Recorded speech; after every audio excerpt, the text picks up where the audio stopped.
नमस्कार फ्रेंड, स्वागत है अपना यूट्यूब चैनल ई पाठशाला में। तो दोस्तों, आज हम फिर से एक नई वीडियो लेकर आ गया हूँ जैव विविधता पार्ट 2 के रूप में। यदि आप लोग पार्ट 1 अभी तक नहीं देखे हैं तो इससे पहले पार्ट 1 देखें। तो आइए बिना देरी किए हुए नेक्स्ट पार्ट स्टार्ट करते हैं। यदि इस टॉपिक में हम लोग आज पढ़ेंगे, क्या क्या पढ़ेंगे पहले वह जो है डिस्कस कर लेते हैं। टॉपिक का नाम है जैव विविधता। इसमें हम लोग पढ़ेंगे सबसे पहले जैव विविधता का वितरण। क्या पढ़ेंगे? जैव विविधता का वितरण पढ़ेंगे। फिर उसके बाद जैव विविधता के प्रकार को देखेंगे। जैव विविधता 3 प्रकार के जो होता है, पहला आनुवांशिक जैव विविधता, प्रजातीय जैव विविधता और पारिस्थितिकीय जैव विविधता। तीनों प्रकार को पूरा डिटेल से पढ़ेंगे। नेक्स्ट टॉपिक्स पढ़ेंगे जैव विविधता का मापन। जैव विविधता का भी जो मापन जो है 3 प्रकार से किया जाता है, एक अल्फा जैव विविधता, एक बीटा, एक गामा के द्वारा। ठीक है। उसके बाद पढ़ेंगे जैव विविधता नष्ट होने का कारण। क्या पढ़ेंगे? जैव विविधता नष्ट होने का क्या क्या कारण है उसके बारे में पूरा डिटेल्स हम लोग पढ़ेंगे। उसके नेक्स्ट टॉपिक्स पढ़ेंगे जैव विविधता का संरक्षण। जैव विविधता संरक्षण, हम लोग जैव विविधता का संरक्षण किस प्रकार से कर सकते हैं। जैव विविधता संरक्षण के 2 मुख्य रूप से विधि हैं। एक है स्वस्थानीय संरक्षण, एक है परस्थानीय संरक्षण। यानी स्वस्थानीय संरक्षण को इंग्लिश में बोला जाता है इन सिटू कंजर्वेशन और परस्थानीय संरक्षण को बोला जाता है एक्स सिटू कंजर्वेशन। उसके बाद और भी कुछ महत्वपूर्ण इससे जैव विविधता से संबंधित संस्थान के बारे में पढ़ेंगे। तो आइए हम एक एक टॉपिक के बारे में पूरा डिटेल से पढ़ते हैं। उससे पहले हम लोग जो है जैव विविधता की परिभाषा को देखते हैं। ऐसे तो हम लोग पार्ट 1 में भी हम बताए थे जैव विविधता होता क्या है, ठीक है, लेकिन एक बार भी फिर से देखते हैं। यानी जैव विविधता की परिभाषा अगर बात कर दिया जाए, अगर पूछ दिया जाए जैव विविधता होता क्या है, तो बोलेंगे पृथ्वी पर पाई जाने वाली प्रजातियों में आ जाएगा जंतु एवं वनस्पति में भिन्नता एवं विभिन्नता ही जैव विविधता कहलाता है। या दूसरे शब्दों में आप बोल सकते हैं कि एक विशेष क्षेत्र में पाए जाने वाले भिन्न भिन्न प्रकार के जीव जंतुओं के समूह को जैव विविधता कहते हैं। अगर बात किया जाए जैव विविधता शब्द का प्रयोग जो सर्वप्रथम किस वैज्ञानिक ने किया था, तो वैज्ञानिक था रोजेन। कौन था? रोजेन। ये हो गया जैव विविधता की परिभाषा। और भी हम लोग जो है नेक्स्ट इसमें जो है सवाल लेंगे बहुत सारे। ठीक है। सबसे पहले अपन पढ़ेंगे जैव विविधता का वितरण। क्या पढ़ेंगे? जैव विविधता का वितरण। जैसा कि आप लोग को पता ही है कि विश्व के कुल क्षेत्रफल का लगभग 2.4% क्षेत्र भारत में है। यानी पूरे विश्व के क्षेत्रफल का जो है, भारत का क्षेत्रफल अगर पूछा जाए तो 2.4% है। और बहुत बार यह प्रश्न पूछा भी गया है एग्जाम में। लेकिन अगर विश्व की लगभग 8% जैव विविधता भारत में पाई जाती है। अर्थात जैव विविधता की दृष्टि से अगर बात किया जाए तो भारत एक संपन्न राष्ट्र है। क्या बोले? इसमें 2 प्रश्न बन सकता है। इसमें पहला प्रश्न बनेगा विश्व के कुल क्षेत्रफल का भारत का क्षेत्रफल कितना है? 2.4% है। लेकिन जैव विविधता की दृष्टि से यदि बात किया जाए तो पूरे विश्व में लगभग 8% जैव विविधता भारत में पाई जाती है। इसलिए भारत जो है एक जैव विविधता के मामले में एक संपन्न राष्ट्र है। ठीक है। इस तरह से प्रश्न पूछा जा सकता है।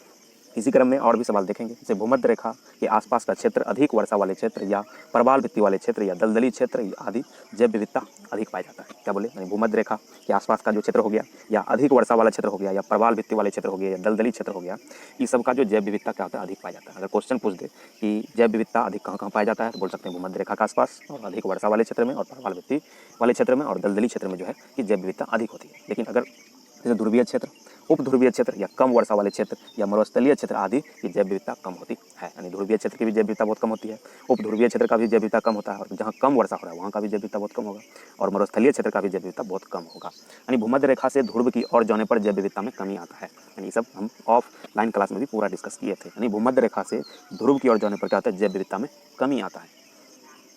जैसा कहते हैं उच्च अक्षांश से निम्न अक्षांश की ओर जाने पर तथा पर्वत की चोटी से मैदान की ओर जाने पर जैव विविधता में परिवर्तन होता है। उसको क्या कहलाता है? जैव प्रवणता कहलाता है। एक प्रश्न आता है, बहुत बार आया भी है, कि जैव प्रवणता क्या होता है? बोले उच्च अक्षांश से निम्न अक्षांश की ओर जाने पर तथा पर्वत की चोटी से मैदान की ओर जाने पर जैव विविधता में जो परिवर्तन आता है उसे जैव प्रवणता कहा जाता है। क्या कहा जाता है? जैव प्रवणता। अब जैव विविधता मुख्यतः 3 प्रकार के होती है। यानी जैव विविधता अगर पूछ दे जैव विविधता कितने प्रकार होता है, जैव विविधता मुख्य रूप से 3 प्रकार होती है। पहला प्रकार हो गया आनुवांशिक जैव विविधता, दूसरा हो गया प्रजातीय जैव विविधता, तीसरा हो गया पारिस्थितिकीय जैव विविधता। यानी तीनों प्रकार याद रखना, और तीनों प्रकार पूरे डिटेल से भी बताएंगे। यानी अगर पूछ दे जैव विविधता कितने प्रकार होता है, बोलेंगे 3 प्रकार के। पहला हो गया आनुवांशिक जैव विविधता, दूसरा हो गया प्रजातीय जैव विविधता, तीसरा हो गया पारिस्थितिकीय जैव विविधता। को डिटेल्स पढ़ते हैं। पहला है आनुवांशिक जैव विविधता। तथा जीव में अनुवांशिक स्तर पर पाई जाने वाली विविधता को जैव विविधता कहेंगे। क्या बोलेंगे? किसी भी जीव में अनुवांशिक स्तर पर जो है पाई जाने वाली विविधता को अनुवांशिक जैव विविधता कहेंगे। जैसे गेहूं की 2 किस्म पाई जाने वाली विविधता ले सकते हैं, या एक ही प्रकार के मतलब जीव, जैसे गाय में हो गया अलग अलग प्रकार किस्म होता है, उसमें पाई जाने वाली विविधता क्या बोलेंगे? अनुवांशिक जैव विविधता। तो आप आशा करते हैं आप समझ में गए होंगे कि अनुवांशिक जैव विविधता क्या होता है। यानी जीव में अनुवांशिक स्तर पर पाई जाने वाली जैव विविधता क्या कहलाता है? अनुवांशिक जैव विविधता कहलाता है। ठीक है। अगला है प्रजातीय जैव विविधता। यानी प्रजातियों में पाई जाने वाली विविधता प्रजातीय जैव विविधता कहलाता है। जैसे पश्चिमी घाट तथा पूर्वी घाट की प्रजातियों में पाई जाने वाली विविधता, अलग अलग क्षेत्र में पाई जाने वाली प्रजातियों में अलग अलग अलग वहाँ का रहन सहन होता है, ठीक है। इसलिए अलग अलग क्षेत्र में पाए जाने वाले प्रजातियों में जो भी विभिन्नता पाया जाता है उसको बोला जाता है प्रजातीय जैव विविधता, ठीक है। कहते हैं अगला है पारिस्थितिक जैव विविधता। कहते हैं यानी जीव जिस वातावरण में रहता है तो जीव में वातावरणीय घटकों के कारण विशेष गुण का विकास हो जाता है, तो अन्य वातावरण के ये जीव में नहीं होते हैं, तो उसको बोला जाता है पारिस्थितिक जैव विविधता। मतलब जो जीव जिस क्षेत्र में रह रहा है उस क्षेत्र के लिए वह अनुकूलित हो जाता है। जैसे उसको अगर दूसरे क्षेत्र में लेकर जाते हैं तो वह जो है उसके लिए अनुकूलित नहीं रहता, इसके कारण वह आसानी से नहीं रह पाता। इस प्रकार की विविधता को क्या बोलेंगे? पारिस्थितिक जैव विविधता। वही बोले जीव जिस वातावरण में रहते हैं तो जीव में वातावरणीय घटकों के कारण विशेष गुण का विकास हो जाता है, तो अन्य वातावरण के जीव में नहीं होता है, तो इस प्रकार के विविधता को पारिस्थितिक जैव विविधता बोलेंगे। जैसे ध्रुवीय क्षेत्र के जीवों में एवं मरुस्थलीय जीवों में पाई जाने वाली विविधता कहलाएगा पारिस्थितिक जैव विविधता।